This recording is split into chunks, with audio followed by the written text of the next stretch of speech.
they exemplify the way we should live. Yes. But at the same time, again, if you are doing your dawah, Yes. and I'm making an objection to your beliefs, Yeah. I would expect you to approach me with, first and foremost, a very subtle and a very friendly and a very open manner, ready for a discourse.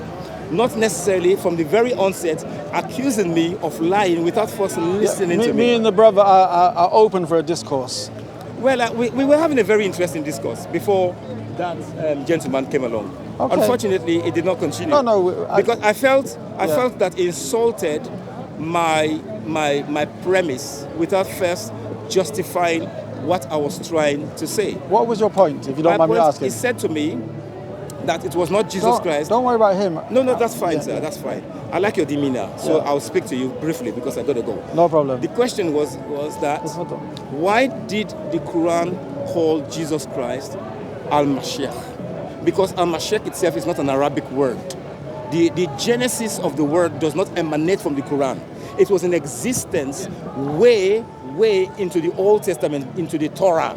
So how comes the Quran adopts a word and does not expound on the word called Al-Mashiach? So that is my question. And he came along and said, well, Jesus Christ was not the only one called Al-Mashiach, that Cyrus was also Al-Mashiach. But unfortunately for us, Cyrus was not a prophet.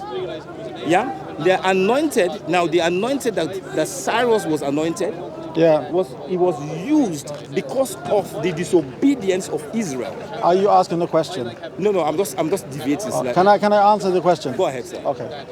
Firstly, I would say when it comes to, you mentioned the Quran and the Arabic language. Yes. One point which I'm sure you're aware of, the Arabic language existed before the Quran was sent down 1,400 years ago. So the Arabic language was there. The Arabic language is a sister language to Hebrew, Aramaic, etc. So when we say Masaha, the origin of the word Messiah, it is in the Arabic language. It means to touch something, it means to pass your hand over something. So it is in the Arabic language.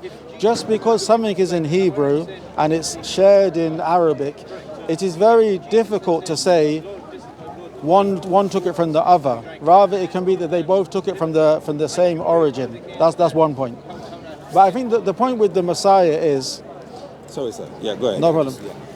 The Jews, the Christians, and the Muslims all use the word Messiah, anointed one, in English, but they all use it and understand it in a different way. You don't mind if I say No problem. Now, why did the Jews, the Pharisees, and Sadducees, etc. ask Jesus Christ, "Are you the Messiah?" Because I'm using the definite article. Yeah. Are you the Messiah? In the book of John, the Gospel according to John. Are you the Messiah? Then also, who is the Messiah? If there is a Messiah they are waiting for, which of course up to today the Jews are waiting for the Messiah. Yes. The Antichrist. And you and I agreed that Jesus Christ is Al-Mashiach. Yes. The question is, who is this? What is so significant about the title Al-Mashiach? What is so significant? What is the importance? Okay. What distinguishes him from other messengers? Okay. So, Messiah.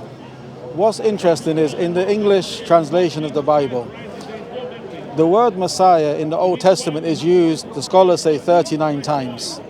Only twice they translate it as Messiah.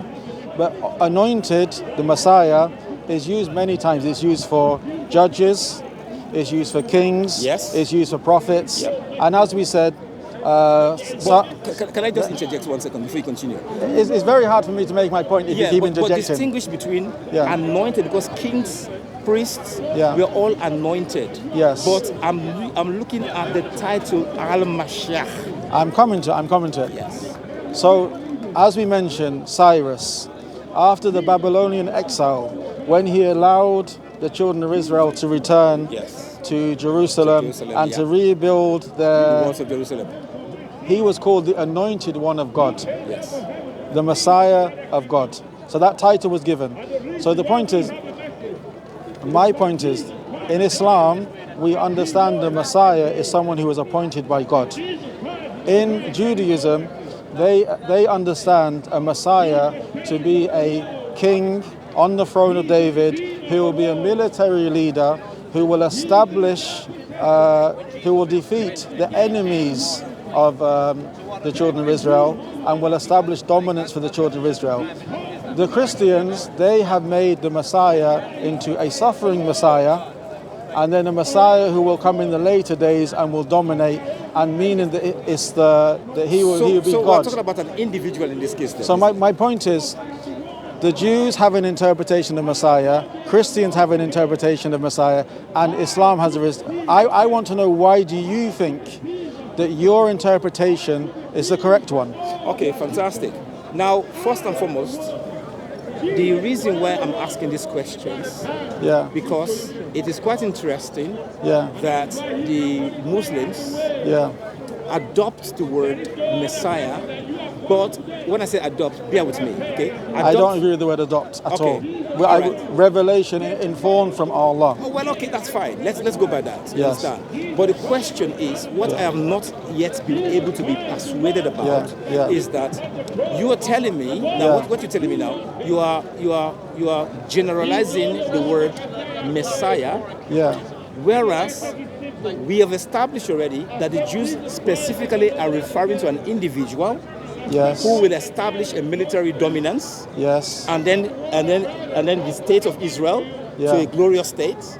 And then in the Christendom, we are saying an individual, the suffering individual, who died and resurrected, and is seated on the right hand of the throne of God, and will come again. And also in the Quran, you're also talking about Jesus Christ being the anointed one, who would come again, and destroy the cross and kill the pigs, and kill the Antichrist, and rule by Islam. There you go. So you see, so in three perspectives, we are speaking about an individual, not individuals. Okay. So what I'm saying here is that if we follow our line of thought, it means that both the Judaism... I'm still going to come back to the same question. Yes, sir. My question to you is, where do you get the idea that the Messiah should be God incarnate on earth, who dies for the sins of mankind? From the Old Testament, from the Old Testament, and I can quote them from the book of Isaiah, Isaiah chapter 9. It says, "Unto us a son is given, unto us a son is born. His name shall be called Wonderful, Counselor, the Everlasting Father, the Prince of Peace. And the government shall be upon his shoulder." Let's stop there. Let's stop there. Shall I move one step further? No. Let's stop there. Let's examine the evidence you brought. Isaiah chapter 9, verse 6. Okay. I want to know from you, where does this chapter indicate that this is a Messianic verse or a Messianic chapter? Where did it say it's talking about the Messiah? Well, if you want to say where does it talk about the Messiah... No. I don't want to know where it talks about the Messiah. I want to know from you, where do you understand that Isaiah chapter 9, verse 6 is talking about the Messiah? From the perspective of the Jews, the individual that I am talking about, who is Christ himself.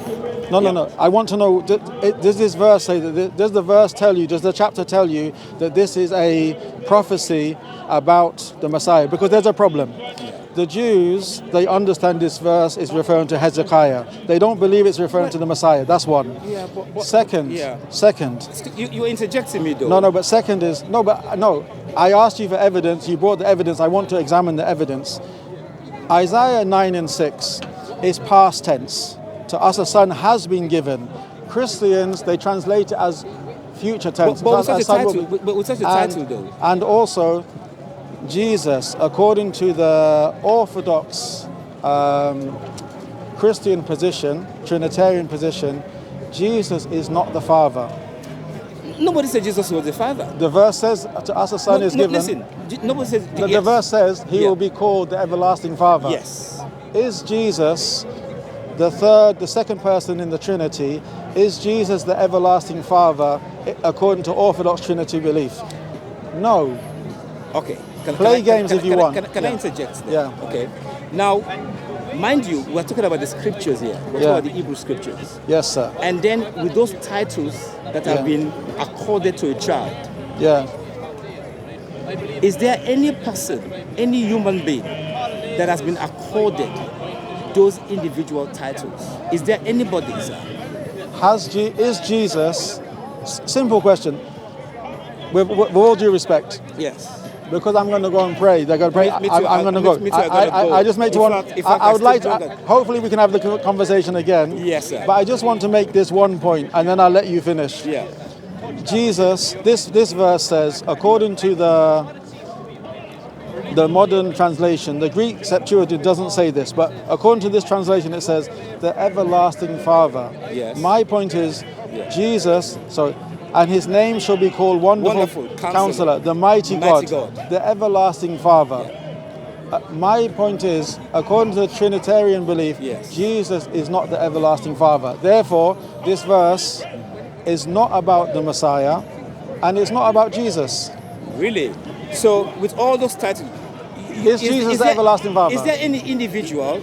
Sorry, sir. Yeah. Is there any individual that the Jews would dare call? And give them that title. Hezekiah, that's what the Jews called it. But there is no evidence that it was. What's your evidence that Jesus is the everlasting Father? But the same. Let me. Is Jesus the everlasting Father? Let me say this. Is Jesus the Father?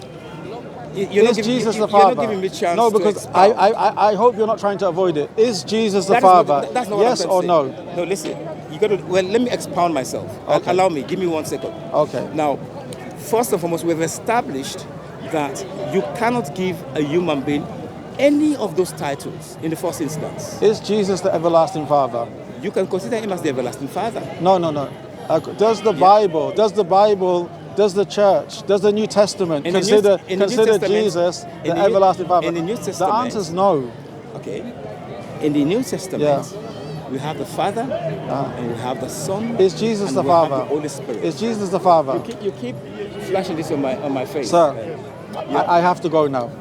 Forgive me. Me too. Thank you for your time. Me too. Thank you for your time too. Hopefully we can continue another time. Yeah. All the best. Speaking to you, sir. We're here next. Yusuf. Sorry, I should have said at the beginning. Naz. Nice to meet you. Nice to meet you. All the best. Right. Thank you. Alhamdulillah, salat time. Eid Mubarak, everyone. Alhamdulillah. The point is, may Allah help us. Okay. May Allah guide us. May Allah grant us understanding. What we have to do is, when the Christian brings verses from the Bible as evidence, we need to stop and we need to examine the verse and see, is it actually saying what they say? Because when they quote Isaiah 9:6, it mentions that the person who will come will be the person who came is past tense. Christians translate it as future tense. It's not talking about the Messiah. The verse or the chapter doesn't indicate it's talking about the Messiah. And most importantly, it says that he will be called the everlasting Father. No Trinitarian Christian, no Orthodox Christian can say that Jesus is the Father. This is heresy. So Christians, they repeat things without understanding it. So the point is, for us, we have to stop them and examine what they're saying. Allah guide us and grant us understanding, and Eid Mubarak. 45? Yeah.